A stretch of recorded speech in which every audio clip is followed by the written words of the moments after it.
효라는 것이 나이 드신 아버지를 업고 있는 모습이 한자로 효예요. 효는 말로 하는 것이 아니라 손과 발로 피부에 닿게 하라는 거예요. 오늘 말씀을 통해서 함께 은혜 받고 정말 부모 공경에 앞장서는, 그리고 주님이 기뻐하는 효를 다하는 성도 되기를 주의 이름으로 축원합니다. 오늘 본문 에베소 6장 2절에서 3절에 보면 내 아버지와 어머니를 공경하라. 이것이 약속 있는 첫 계명이니 이는 내가 잘되고 땅에서 장수하리라 했어요. 여러분, 이 땅에서 잘되기 원하고 장수하기 원하면 아멘 하십시오. 그 비결은 내 부모를 공경하라는 것입니다. 그러면 내 부모를 공경하라는 말이 구체적으로 무엇이냐? 이 공경하라는 말은 헬라어로 티마오라, 값을 지불하라는 거예요. 여러분, 날 낳아주시고 길러주신 그 부모님의 그 희생의 값을 어떻게 지불할 수 있습니까? 그런데 그 값을 지불하는 게 부모 공경이라는 거예요. 부모가 되어보지 못한 자식은 이 뜻을 이해를 못합니다. 아이를 낳는 어머니는 위대하다 그럽니다. 아이를 낳아봐야 어머니의 소중함을 압니다. 옛말에 여인이 아이를 낳으러 들어갈 때 벗어놓은 신발 다시 한번 본다 그럽니다. 지금이야 어려우면 제왕절개 수술 들어가면 되지요. 옛날에는 그 수술이 없을 때는 그냥 죽는 여인들이 많았다는 거예요. 과연 내가 아이를 무사히 낳고 다시 저 신발 신을 수 있을까? 그러면서 그 신발 한번 다시 보고 들어갔던 게 옛날 여인들입니다. 어머니는 자식 낳기 위해 생명을 거는 존재예요. 자식 키우다가 자식을 낳았는데 이 자식 키우다 병이 들었어요. 그 옆에서 밤잠을 자지 못하고 뜬 눈으로 그 아이 옆에, 아파하는 아이 옆에서 잠을 자지 않고 밤새웁니다. 내가 대신 아파줄 수 있고 내가 대신 죽어줄 수 있으면 좋겠다. 이게 어버이예요. 이 세상에 내가 죽을 자리 대신 죽어줄 수 있는 분은 어버이밖에 없는 줄로 믿으시기 바랍니다. 가정교사가 아무리 뛰어나고 실력 있고 이래도요, 그 사람은 바로 삭슬 받고 일하는 사람. 아무리 뛰어나도 내 자식이 죽을 자리 대신 죽어주는 가정교사는 없습니다. 부모님밖에 없습니다. 부모님의 사랑은 아무 계산이 없고 이해타산이 없는 거예요. 가장 순수하고 숭고한 희생적인 사랑. 그래서 하나님의 사랑의 그림자가 바로 부모님의 사랑이라 이렇게 얘기를 합니다. 그러면 우리가 어떻게 이 부모님의 사랑의 값을 지불할까요? 우리가 살아서 아무리 갚아도 우리는 일생 동안 부모님의 사랑의 100분의 1도 갚지를 못합니다. 그런데 오늘 갚아라 그럽니다. 티마오, 공경하라. 부모님에게 값을 지불하라. 어떻게 값을 지불하느냐? 자, 함께 생각하며 은혜 받는 아침이 되기를 주의 이름으로 축원합니다. 첫 번째, 우리는 순종함으로 부모를 공경해야 합니다. 에베소 6장 1절 읽어봅니다. 시작. 자녀들아 너희 부모를 주 안에서 순종하라. 이것이 옳으니라. 자, 여러분, 순종하라 했어요. 이 순종함으로 부모님을 공경합니다. 그리고 부모님의 사랑에 대한 그 값을 지불합니다. 근데 이 순종이 뭐냐? 헬라어로 마음을 일치시킨다. 마음을 맞춘다는 거예요. 부모님이 말하기 전에 부모님의 마음을 벌써 읽어드리는 거예요. 옛날 중국의 주나라 문왕은 세자 때 자기 늙은 어머니 하루에 3번 문안을 합니다. 근데 어머니 눈만 바라보고 그 어머니가 지금 뭘 원하는지, 꽃감을 원하는지 배를 원하는지 바로바로 갖다가 대령했다는 참 기가 막힌 얘기입니다. 말하기 전에 바로 어머님이 뭘 원하는지, 내 아버지가 뭘 원하는지 그 마음을 맞추는 거, 그게 진정한 순종이고 효도라는 거예요. 제 아버님은 살아계실 때 생신이 다가오면 일주일 전에 전화를 합니다. 얘야, 나 그때 생신인데 집에 없다 그래 알아라. 여행 가고 없으니까 그때 뭐 생일 챙기려고 준비하지 마라. 깜빡 잊어버렸다가 그게 달력에 표시를 합니다. 꼭 일주일 전에 연락이 옵니다. 절대 없다, 여행 간다 해놓고 그날 준비해가지고 가면 계십니다. 옷 다 입고 계십니다. 얼마나 반가워하고 좋아하는지 모릅니다. 말하고 행동이 다릅니다. 부모님은 얘야 나 없다, 이 말은 꼭 와라는 얘기입니다. 잘 챙겨라는 얘기입니다. 자녀들은 부모님이 말하기 전에, 행동하기 전에 그 마음을 읽을 수 있어야 되는 거예요. 그게 바로 순종입니다. 부모 공경의 첫 번째예요. 제가 어릴 때 어머니가 사과 껍데기 들고 거기 깎다가 속살은 저한테 주고 거기에 붙어있는 껍데기 이 살을 갖다가 숟가락으로 이렇게 긁어서 드시는 거예요. 그 어머니 이거 드세요. 이거 좀 드시지 왜 그 껍데기 들고 그럽니까? 얘야, 껍데기가 얼마나 양분이 좋은지 몰라. 내가 이 껍데기를 제일 좋아한단다 사과에. 난 그런 줄 알았어요. 정말 껍데기 양분이 좋은 줄 알아요. 그런데 제가 애 낳고 자식을 키우면서 자식에게 좋은 것 주고 나쁜 거는 내가 먹는 것을 내가 발견하면서 그때 그 어머니가 거짓말했다는 걸 알았어요. 자식에게 좋은 것 주고 그 먹는 자식을 바라보면서 행복해하는 게 바로 어머니였어요. 얼마 전에 어떤 여학생이 밥 먹다가 목사님, 우리 엄마는요 생선 꼬리만 좋아해요. 내한테 몸통 주고 자고 꼬리만 좋아하신대요. 그때 제가 쓴웃음을 지었습니다. 네가 장차 시집 가보면 자식 낳아보면 엄마 마음을 알게 될 것이다. 그러나 그때는 엄마가 기다리지 않을 거야. 어느 날 오후에 제가 신방을 다녀오다가 미주복음방송에서 어머니는 그래도 되는 줄 알았습니다 라는 글을 듣게 되었습니다. 너무 감동스러운 글이에요. 하루 종일 밭에서 힘들게 일해도 어머니는 그래도 되는 줄 알았습니다. 찬밥 한 덩이로 대충 부뚜막에 앉아 점심을 때워도 어머니는 그래도 되는 줄 알았습니다. 한겨울 냇물에서 맨손으로 빨래를 방망이질해도 어머니는 그래도 되는 줄 알았습니다. 배부르다 생각 없다 식구들 다 먹이고 굶어도 어머니는 그래도 되는 줄 알았습니다. 발 뒤꿈치 다 헤어져서 이불이 소리를 내어도 어머니는 그래도 되는 줄 알았습니다. 손톱이 깎을 수조차 없이 닳고 문드러져도 어머니는 그래도 되는 줄 알았습니다. 아버지가 화내고 자식들이 속을 숙여도 끄떡없는 어머니는 그래도 되는 줄 알았습니다. 돌아가신 외할머니 보고 싶으시다고 그것이 그냥 넋두리인 것만 같았습니다. 근데 한밤중에 자다가 깨어 방구석에서 한없이 소리 죽여 울던 어머니는 그러면 안 되는 것이었습니다. 방송 듣다가 갑자기 눈물이 왈칵 쏟아져 더 이상 운전을 할 수가 없어요. 길가에 차를 대놓고 제가 울었던 생각이 납니다. 어머니 생각이 났어요.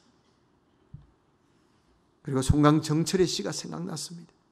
어버이 살아실 때 섬기기란 다해라. 죽고 나면 애달다 의하리.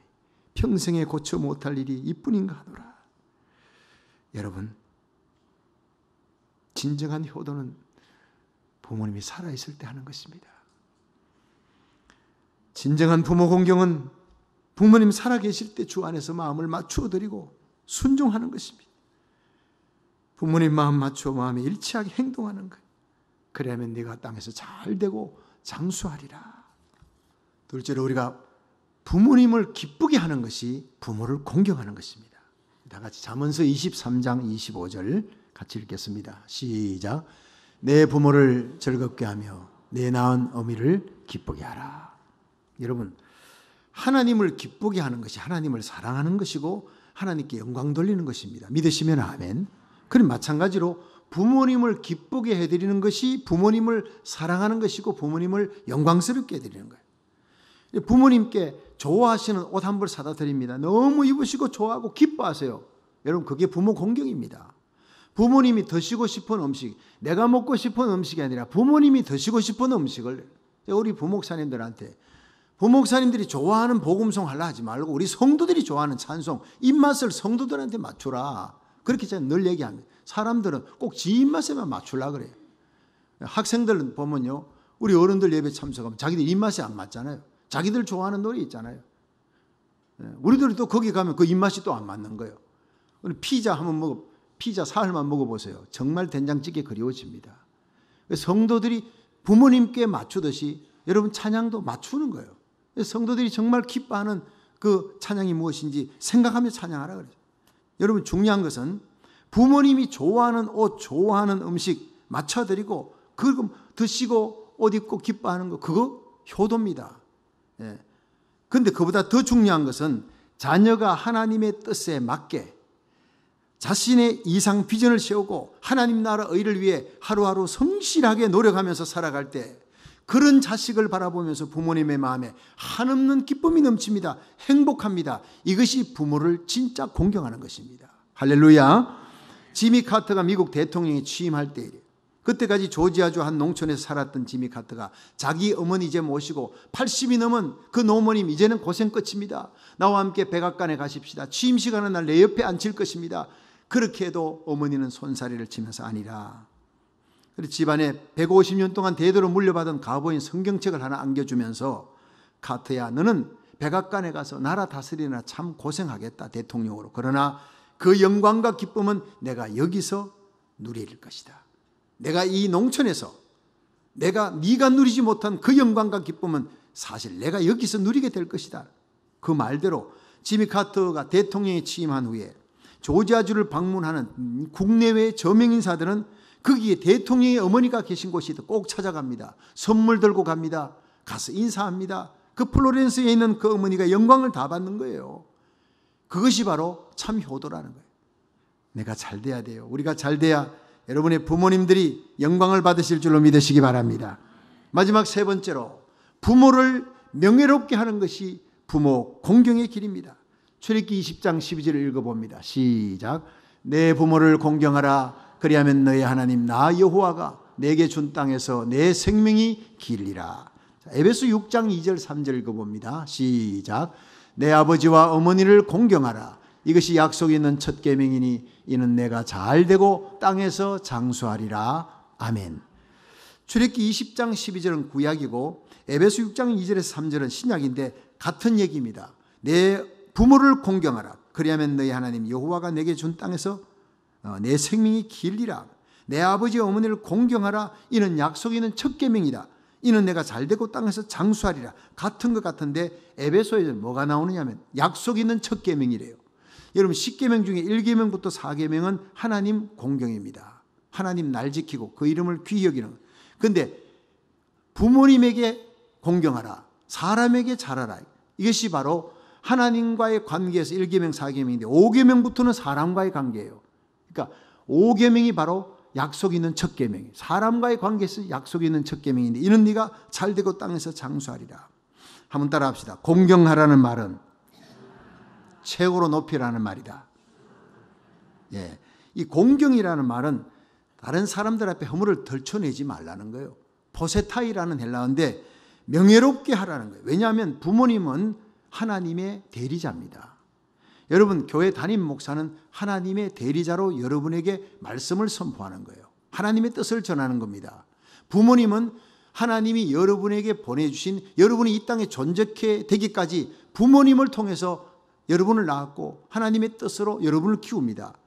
부모님은 하나님의 대리자요. 하나님의 축복의 전달자예요. 축복의 통로라는 거예요. 그러니까 부모님의 축복 없이 잘 되는 사람이 없다는 이 말이에요. 그러므로 우리들은 부모님이 좀 에티켓이 없다, 좀 무식하다 이래서 무시하는 거, 하나님 무시하는 거라는 거예요. 일제시대를 거치면서 여러분 6.25 전쟁 거치면 민족의 순환의 역사를 거치면서 뭔 교양을 쌓고 배울 시간이 어디 있어요. 자식 낳고 키우며 그 자식을 대학교, 대학원, 박사, 석사 만드느라 희생을 하면서 모든 걸 다 바쳤는데 이제는 박사 됐다고 부모를 무시해요. 그건 하나님을 무시하는 거라는 거예요. 여러분 많은 사람들 앞에 부모를 무시하지 말라. 욕되게 하지 말라. 부족함이 있어도 듣고 부모님 날 낳아주신 것 하나만으로도 하나님의 대리자로 알고 귀히 여기고 명예롭게 하라. 존귀하게 하라. 최고로 여기라. 이것이 바로 부모를 명예롭게 하는 부모 공경인 줄로 믿으시기 바랍니다. 창세기 9장 20절에 보면요. 노아 홍수가 끝난 후에 노아가 포도농사를 했는데 거기서 나오는 포도주 갖고 먹고 주사가 벌어진 거예요. 방에서 그냥 벌거벗고 누워있는데 그 모습을 처음 본 사람이 함이죠. 둘째 아들이. 그리고는 밖에 나가서 아버지가 말이지 벌거벗고 누웠다고 주위 사람들이 얘기하니까 이 셈과 야벳이 듣고 아버지 옷을 가지고 뒷걸음질 쳐서 아버지 하체를 보지 않았어요. 그 허물을 보지 않고 덮었어요. 노아가 술에서 깨어난 후에 이 사실을 들었습니다. 그리고 함의 후손을 저주한, 함과 그 후손을 저주하는 거예요. 셈과 야벳의 종이 되라. 셈의 종이 되고 야벳의 종이 되라. 여러분 예수님이 오셔서 십자가에 달려 죽으시고 이 모든 저주가 풀릴 때까지 얼마나 많은 함의 후손들이 저주를 받았습니까? 그러나 아버지의 실수와 허물을 덮어준 셈과 야벳에 대해서는 한없는 축복을 내립니다. 셈의 하나님 여호와를 찬송하라. 야벳을 창대케 하시 셈의 장막에 거하게 하소서. 여러분 허물을 덮는 자는 복을 받습니다. 잠언 10장 12절에 사랑은 모든 허물을 가리우느니라. 베드로전서 4장 8절에 사랑은 허다한 죄를 덮느니라.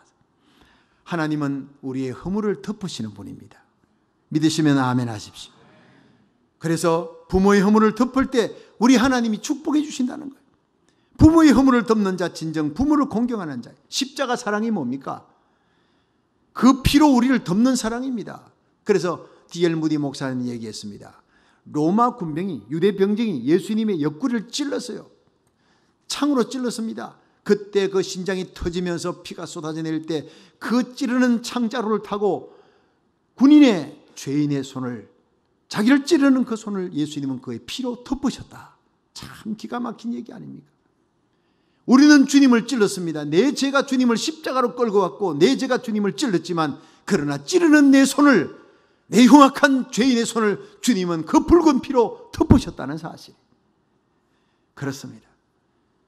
주님의 십자가 사랑, 아가페의 사랑, 덮는 사랑. 타코마에서 목회할 때 어느 날 제가 새벽에 예배 드리러 가는데 눈이 왔습니다. 여기 눈이 없지만 거기는 눈이 종종 옵니다. 그런데 보니까 평상시 안 보이던 건물이 보여요. 아주 멋있습니다. 아주 얼마나 멋있는 조각품처럼 생겼는지 몰라요. 저게 우리 마을에 저런 게 있었나? 그런데 예배를 마치고 돌아오니까 아침이 되어서 햇볕에 눈이 다 녹아내렸습니다. 보니까 돌아오면 그 멋있는 조각품이 또 어디 있나 봤더니 그게 쓰레기장이더라고요. 쓰레기장. 쓰레기장이 눈이 덮이니까 멋있는 조각품처럼 보였을 따름이에요. 그때 제가 큰 깨달음을 받았습니다. 우리는 나의 죄로 인해서 쓰레기만도 못한 버려진 인생이에요. 그런데 예수님이 그 피로 우리를 덮어 내 먹 같은 죄를 흰눈같이 씻어주었어요. 주님의 긍휼과 사랑과 은혜가 나를 덮었어요. 세상에 버려진 쓰레기 같은 죄인을 왕 같은 제상으로 멋있는 인생으로 만들어준 줄 믿으시기 바랍니다. 은혜로 살았고 은혜로 구원받았고 은혜로 천국 가서 우리가 자랑할 것은 주님의 십자가 은혜밖에 없는 거예요.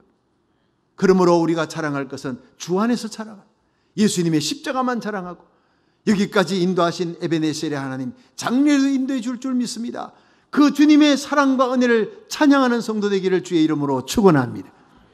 여러분, 우리가 태어난 것도 은혜요, 예수 믿는 것도 은혜. 너희가 그 은혜를 인하여 믿음으로 말미암아 구원을 얻었나니 이것이 너희에게서 나는 것이 아니요 하나님의 선물이라. 행위에서 나는 것이 아니니 누구든지 자랑치 못하게 하려 함이라. 여러분, 우리의 행위로 자랑할 것은 아무것도 없습니다. 우리의 의가 아닌 하나님의 의, 준비한 의, 십자가의 의, 덮는 의로 우리는 구원받은 줄 믿으시기 바랍니다. 여기에 감격이 있고 여기에 눈물이 있는 거예요. 여러분, 이 은혜를 찬양하며 하나님 앞에 나아가시기를 주의 이름으로 축원합니다. 주님이 나를 덮었으니 내가 덮으며 살리라. 이게 그리스도인이에요. 내가 너희를 사랑한 것 같이 너희도 서로 사랑하라. 이 말씀이 내가 너희를 덮었다. 쓰레기 같고 죄인 같은 저주받은 너희 인생 죄값으로 주고 지옥에 떨어질 영원한 지옥의 자식이 될 너희들을 나의 피로 덮어 흰눈 갇히게 하여 의롭게 하여 내가 천국의 하나님 자녀로 왕같은 제상으로 삼았다. 그러므로 너희들도 덮으며 살아라는 거예요. 우리 서로 덮으며 살아가시기를 주의 이름으로 축원합니다. 성령은 오셔서 예수님이 눈을 가지고 여러분 형제의 허물을 보지 않고, 장단점 중에 9가지 장점이 있어도 한 가지 허물은 있는 게 인간입니다. 여러분, 9가지 단점이 있어도 한 가지 장점은 있게 말하는 것이 인간입니다. 성령님은 오셔서 허물은 보지 않고 장점만 보게 하시는 분이 성령이요, 마귀는 9가지 장점은 보지 않고 한 가지 허물만 덜쳐내는 것이 마귀라는 거예요. 여러분, 예수님의 눈을 갖고 서로 허물을 덮어가며 사랑하며 사시기를 주의 이름으로 축원합니다.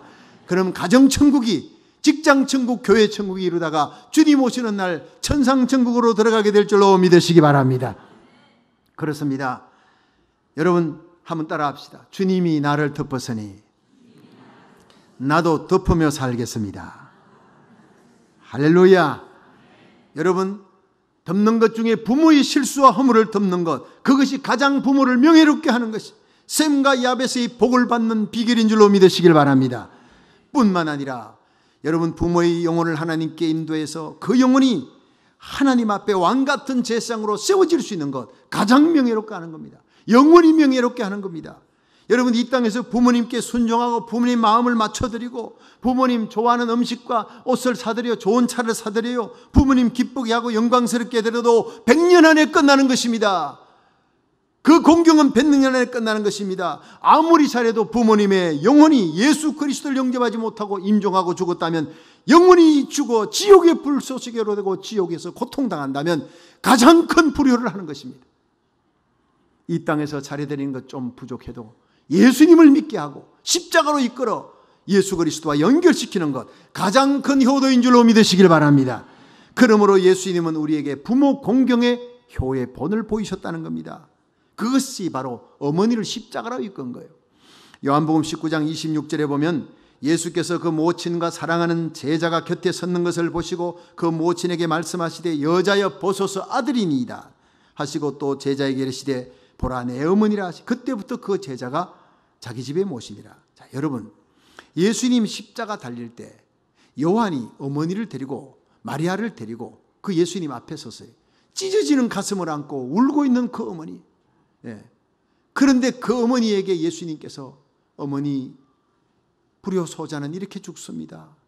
울지 마세요. 나 때문에 울지 마세요. 하나님이 이리와 있기 바랍니다. 이렇게 얘기를 해야 될 시간에 여자여 보소서 아들이니. 난 이게 이해가 안 됐어요. 어떻게 어머니에게 여자여라는 말을 할 수 있느냐. 그것도 십자가 밑에서 자기 때문에 가슴 찢어지며 울고 있는 그 어머니에게 여자여 할 수 있느냐 말이에요. 그런데 나중에 성령께서 내 눈을 열어주시고 깨닫게 해주셨습니다. 그것은 예수님이 그 어머니를 십자가로 이끌어 여자여 보소서라는 말은 어머니 나는 이 시간 내가 죽는 것은 하나님의 아들로 죽는 것입니다. 이 온 세상의 인류의 죄를 모든 죄와 저주를 담당해서 내가 죽어야 온 인류가 삽니다. 나를 믿는 모든 자가 구원받습니다. 그 중엔 당신도 하나에 속합니다. 나의 어머니지만 내가 여기서 죽는 것은 하나님의 아들로 죽는 것입니다. 당신의 아들이 아니라 하나님의 아들로 대속의 죽음을 죽는 것이니 여자여 당신도 내 피를 믿고 십자가의 구속의 도리를 믿어야 구원받고 나와 함께 영원히 천국 가게 될 줄로 믿습니다.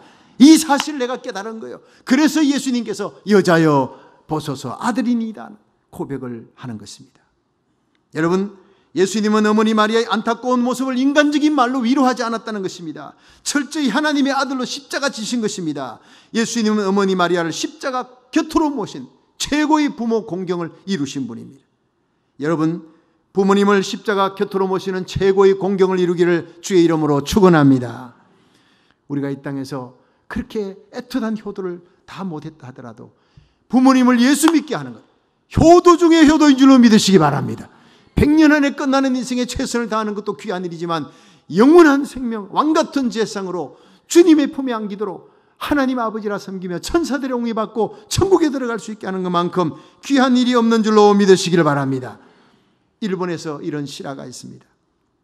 예수를 잘 믿는 한 소녀가 있었는데 그의 아버지는 밤이면 시부야 공원에 산책 나온 사람들 칼로 찔러 죽이고 돈을 뺏는, 가방을 뺏는 강도였습니다. 딸이 나중에 이 사실을 알고 기가 막혀 교회 가서 통곡하고 하나님 내 아버지 변화되게 해달라 기도하고 아버지를 붙들고 얘기했지만 아무리 눈물로 호소해도 아버지는 듣지 않고 밤마다 나갑니다. 강도짓을 합니다. 소녀가 어느 날 교회 가서 눈물로 회개한 후, 기도한 후에 아버지를 위해 자기가 죽기로 결심을 합니다. 밤에 깨끗하게 단장하고 핸드백 들고 그 시부야 공원 숲속을 혼자 거닐었습니다. 이때 강도인 아버지가 달려와서 칼로 뒤에서 소녀를 찌르고 쓰러지는 소녀의 핸드백을 강탈해가지고 집으로 갔습니다. 집에서 전등불을 켜놓고 핸드백을 펼쳐드는데 그 속에 사랑하는 딸의 마지막 눈물로 얼룩진 유서가 발견된 거예요. 아버지, 이 불효여식을 용서해 주소서. 오늘 밤 아버지 칼날에 죽는 것이 자식의 도리가 아닌 줄 아오나 아버지의 영혼을 구원하여 천국으로 모시는 길이 이 길밖에 없는 줄 아옵기에 최후로 이 길을 택했습니다. 아버지, 이 딸이 불쌍히 생각되신다면 부디 회개하시고 예수님을 영접하십시오. 예수님 믿으십시오. 저는 천국에서 사랑하는 아버지를 배울 날을 기다리고 있겠습니다. 아버지는 미친 듯이 시부야 공원으로 달려가 죽은 딸을 부둥켜 안고 통곡하며 회개했습니다. 그리고 자수하여 교도소에 들어갔습니다. 딸의 유언대로 교도소 안에서 예수님을 영접하고 모범수가 되었어요. 특사로 나중에 풀려났어요. 남은 생애를 딸의 소원대로 헌신적인 신앙생활을 하며 살았다고 하는 그런 실화입니다. 여러분, 우리는 우리 부모님의 영혼이 십자가 곁에 있는지 확인하며 살아야 합니다. 내가 어떤 희생을 하더라도 내 부모님만큼은 예수 믿게 해야 됐다는 결단을 해야 합니다. 자녀들아, 너희 부모를 주 안에서 순종하라. 이것이 옳으니라. 내 아버지와 어머니를 공경하라. 이것이 약속이 있는 첫 계명이니 이는 내가 잘되고 땅에서 장수하리라. 진정한 부모 공경은 부모님에게 순종하는 거예요. 부모님의 마음에 맞추는 거예요. 진정한 부모 공경은 부모님을 기쁘게 해드리는 겁니다. 진정한 부모 공경은 부모님을 사람들 앞에 명예롭게 해드리는 거예요. 그 명예롭게 해드리는 최고가 바로 부모님의 영혼을 십자가 곁으로 인도하는 것인 줄로 믿으시기 바랍니다. 천군 천사들 앞에 명예롭게 하며 영원한 생명 얻게 하는 것입니다. 이 시간 부모 공경의 신비를 깨닫고 순종하여 이 땅에서 잘되고 장수하며 하나님 앞에 축복받고 존귀한 성도가 되시기를 주의 이름으로 축원합니다.